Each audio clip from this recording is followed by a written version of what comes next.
Balaji studio Delhi. कैसन ससुरा के हाल चाल रहला हो?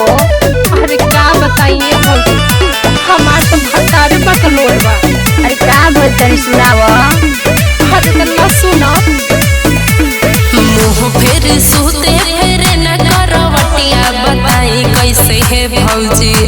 हे भौजी सुनो बोला। मुँह फेर सुते फेर न करवटिया, बताई कैसे भौजी। दिलवा के बतिया बताई कैसे भौजी। दिलवा के बतिया बताई कैसे है भौजी।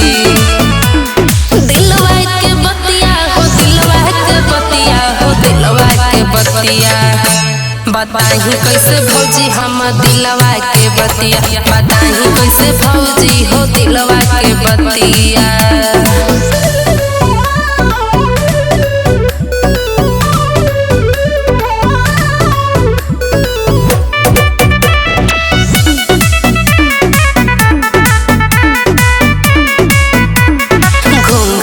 चांद छुपल देखे ना नजरिया, प्यार से कबहू ना धरिया कवरिया। अच्छा ई बात बा। अरे हाय भौजी, घूंघट में चांद छुपल देखे ना नजरिया, प्यार से कबहू ना धरिया कवरिया। जिंदगी में हमारा भइल दुर्गतिया, बताई कैसे भौजी। दिलवा के बतिया बताई कैसे भौजी।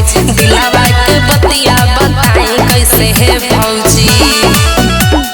दिलवा के बतिया हो, दिलवा के बतिया हो, दिलवा के बतिया बताई कैसे भौजी। हम दिलवा के बतिया बताई कैसे भौजी हो, दिलवा के बतिया।